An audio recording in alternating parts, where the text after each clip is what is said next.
Big question. What does being Brazilian mean to you? That's a good question.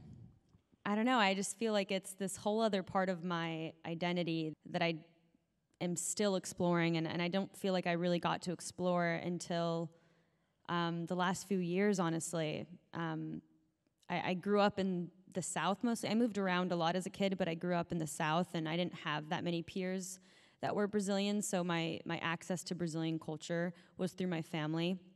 But you know, when you're a kid, you're like, I want to be like everyone else, and I want to be like all the kids at school. So I kind of didn't really connect to that culture until I moved to South Florida.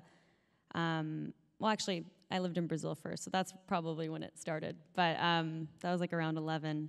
And then when I moved to South Florida the year after that, in like 5th grade, that's really when I started meeting more Latinas and Brazilians and just really getting more in touch with my Latin side in general.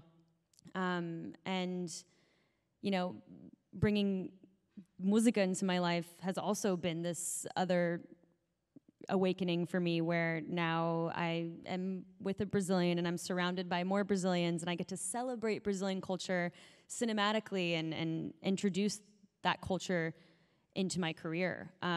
So I'm very proud. I'm very excited for this new chapter in Hollywood. Hopefully this is just the beginning of shedding light on this culture.